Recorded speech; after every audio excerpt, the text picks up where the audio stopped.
Hello, BFP family. Welcome back to another video. Thank you so much for joining me. And of course, I'd like to invite you to like, share, and subscribe to my YouTube channel.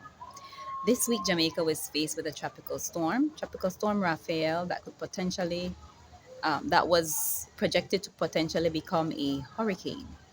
And so I thought to myself, I wonder what kind of financial preparation would everyone need in order to be ready for a storm. And so in this video, I'd like to share with you a few tips that could help you to be prepared financially when a storm is on the horizon. And it doesn't have to be a storm, any natural disaster. All right. Sometimes we prepare everything else, but we forget to prepare financially for these natural disasters. So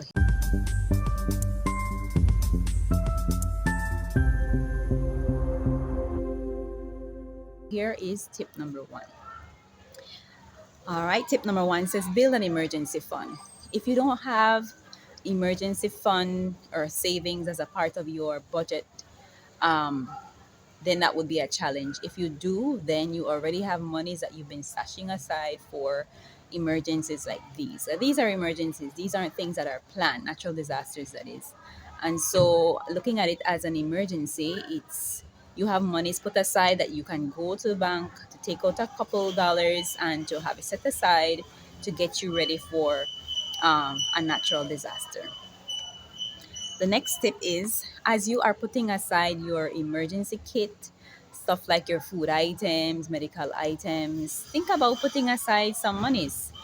All right. Money is always the last thing we put aside, but it's always the first thing we always need. So besides the monies that you will need to put aside for your purchasing your items to get you ready, make sure that you have extra cash to put aside just in case the ATM goes down, you're not able to get access to the bank. You have a little extra cash stashed away in your home that you could use in case you need to evacuate. All right. The third tip is to make sure that your insurance, your house insurance, life insurance, health insurance, make sure that all these insurances are up to date. You don't want that when the time comes and you are in need of um, accessing these services, your insurance is expired, out of date. You also want to think about the deductible for each of these insurance.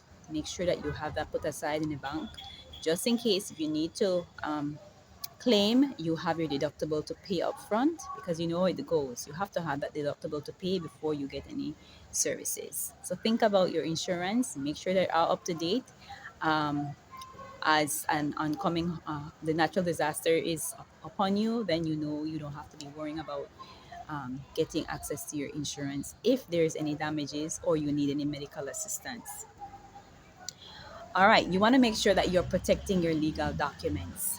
No, a lot of times we protect our birth certificate, or marriage certificates, and all those things. But remember, you have to protect your financial documents as well. Is it that you have your bank cards? Make sure that you have those stored in safe areas. Make sure that you are um, putting all your banking information, statements, whatever it is, in a safe place so that you're able to access them after the storm passes.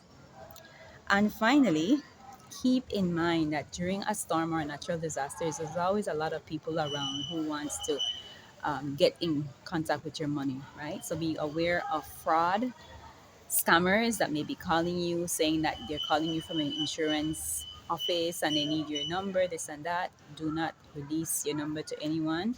So just be mindful of that. There will be a lot of scamming. There's always a lot of scamming during natural disasters. So be vigilant, be cognizant that this is a common occurrence and you don't want to fall trap to being scammed during a natural disasters. So those are my tips. I hope and pray that you take these things into consideration. For us living in the Caribbean, natural disasters are common, and so you don't want to find yourself at a point where you are going through a natural disaster and you're not financially prepared. Make sure that you are financially prepared so that you don't have to be calling anyone to borrow money or swiping your credit card, falling into debt because you were not prepared for the natural disaster. So that's it for this video. Thank you so much for joining me. And of course, I'll see you again in the next one.